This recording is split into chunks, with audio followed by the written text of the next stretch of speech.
ಸ್ನೇಹಿತರೆ, ಕಲಿಯುಗ ಚಾನೆಲ್ಗೆ ಸ್ವಾಗತ. ವಿಡಿಯೋವನ್ನು ಪೂರ್ತಿ ನೋಡಿ, ಆಗಲೇ ವಿಡಿಯೋ ಅರ್ಥ ಆಗೋದು.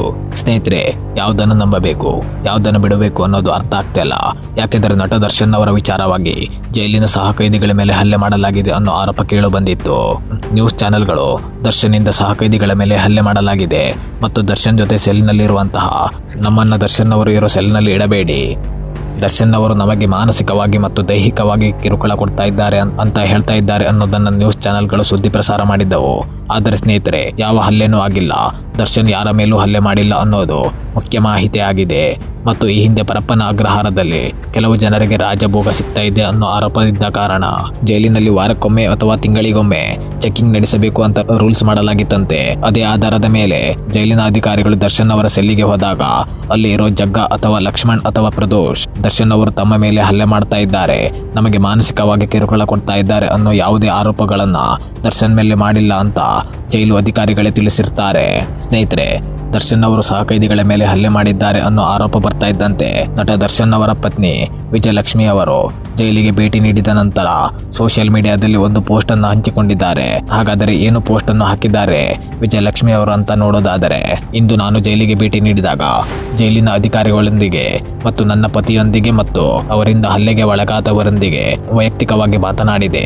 ಎಲ್ಲರನ್ನೂ ಮಾತಾಡಿಸಿ ಅವರ ಅನಿಸಿಕೆಗಳನ್ನು ಕೇಳಿದ ನಂತರ ನನಗೆ ಅರ್ಥವಾಗಿದ್ದು, ದರ್ಶನ್ ಮೇಲಿನ ಆರೋಪಗಳು ನಕಲಿ, ಯಾವುದೇ ಆಧಾರ ಇಲ್ಲದ ಮತ್ತು ದರ್ಶನ್ ಮೇಲಿನ ದ್ವೇಷದಿಂದ ದರ್ಶನ್ ಮೇಲೆ ನಕಲಿ ಆರೋಪವನ್ನ ಮಾಡಲಾಗಿದೆ. ಸತ್ಯ ಸ್ವಲ್ಪ ಸಮಯದವರೆಗೆ ಮೌನವಾಗಿರಬಹುದು, ಸತ್ಯ ಎಂದಿಗೂ ತಲೆಬಾಗೋದಿಲ್ಲ. ಸುಳ್ಳುಗಳು ಜೋರಾಗಿ ಅಬ್ಬರಿಸುತ್ತವೆ, ತಮ್ಮದೇ ಆದ ಭಾರಕ್ಕೆ ಕುಸಿಯುವ ಮೊದಲು ಅಂತ ಅವರು ಪೋಸ್ಟ್ ಅನ್ನು ಹಾಕಿದ್ದಾರೆ ಮತ್ತು ಮಾಧ್ಯಮದವರ ಮೇಲೆ ಅಸಮಾಧಾನವನ್ನ ವ್ಯಕ್ತಪಡಿಸಿದ್ದಾರೆ. TRPಗೋಸ್ಕರ ಸುಳ್ಳು ಸುದ್ದಿಯ ನದಿಗಳನ್ನು ಪ್ರಕಟ ಮಾಡ್ತಾ ಇದ್ದರೆ ಮಾಧ್ಯಮದವರ ಮೇಲೆ ಜನರು ನಂಬಿಕೆಯನ್ನು ಕಳ್ಕೊಳ್ತಾರೆ ಅನ್ನೋ ರೀತಿಯಲ್ಲಿ ಪೋಸ್ಟ್ ಅನ್ನು ಹಂಚಿಕೊಂಡಿದ್ದಾರೆ ಮತ್ತು ದರ್ಶನ್ ಹಲ್ಲೆ ಮಾಡಿರೋ ವಿಚಾರವಾಗಿ ಆ ಸುದ್ದಿಗಳು ಸುಳ್ಳು ಅನ್ನೋದನ್ನ ಸ್ಪಷ್ಟವಾಗಿ ತಿಳಿಸಿದ್ದಾರೆ. ಇದಿಷ್ಟು ದರ್ಶನ್ ವಿರುದ್ಧವಾಗಿ ಬಂದಂತಹ ಅಕ್ಷರಶಃ ಸುಳ್ಳು ಸುದ್ದಿಯ ವಿಚಾರವಾದರೆ ಸ್ನೇಹಿತರೆ, ಈಗ ಕೆಲವೊಂದು ವಿಚಾರವನ್ನ ಗಮನಕ್ಕೆ ತರ್ತೇನೆ. ದರ್ಶನ್ ತಪ್ಪು ಮಾಡಿದ್ದಾರೋ ಬಿಟ್ಟಿದ್ದಾರೋ ಅದು ಕೋರ್ಟು ಕಾನೂನು ನೋಡಿಕೊಳ್ಳುತ್ತದೆ. ಆದರೆ ದರ್ಶನ್ ವಿಚಾರವಾಗಿ ಮಾಡಿರೋ ಸುಳ್ಳು ಆರೋಪಗಳು ದರ್ಶನ್ ಅವರ ಡೆವಿಲ್ ಸಿನಿಮಾ ಫ್ಲಾಪ್ ಮಾಡೋಕೆ ಮಾಡಿರೋ ಪ್ರೀ ಪ್ಲಾನ್ ಅನಿಸ್ತಾ ಇದೆ.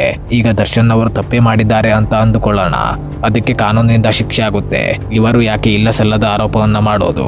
ಪ್ರತಿ ಸಲ ದರ್ಶನ್ ವಿಚಾರವಾಗಿ ಸಣ್ಣ ತಪ್ಪು ಆದರೂ ದರ್ಶನ್ ಅವರು ಜಗತ್ತನ್ನೇ ನುಂಗುವಂತ ತಪ್ಪು ಮಾಡಿದ್ದಾರೆ ಅಂತ ಬಿಂಬಿಸೋದು ಯಾಕೆ?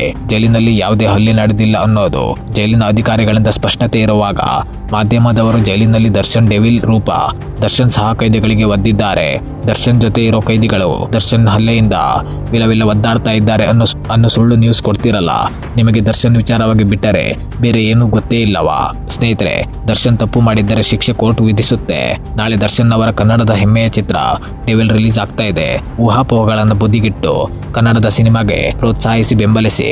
ಯಾಕಂದರೆ ಕನ್ನಡಕ್ಕೋಸ್ಕರ ಮಾತ್ರ ಸಿನಿಮಾ ಮಾಡ್ತೇನೆ ಅನ್ನೋರಲ್ಲಿ ನಟ ದರ್ಶನ್ ಕೂಡ ಒಬ್ಬರು. ಕನ್ನಡದ ಯಾವುದೇ ಸಿನಿಮಾ ಬಂದರೂ ನಮ್ಮ ಬೆಂಬಲ ಇರುತ್ತದೆ. ಸ್ನೇಹಿತರೆ, ಇದಾಗಿತ್ತು ಇವತ್ತಿನ ಸುದ್ದಿ. ದಯವಿಟ್ಟು ವಿಡಿಯೋಗೆ ಲೈಕ್ ಮಾಡಿ, ನನ್ನ ಚಾನಲನ್ನು ಸಬ್ಸ್ಕ್ರೈಬ್ ಮಾಡಿ ಬೆಂಬಲಿಸಿ.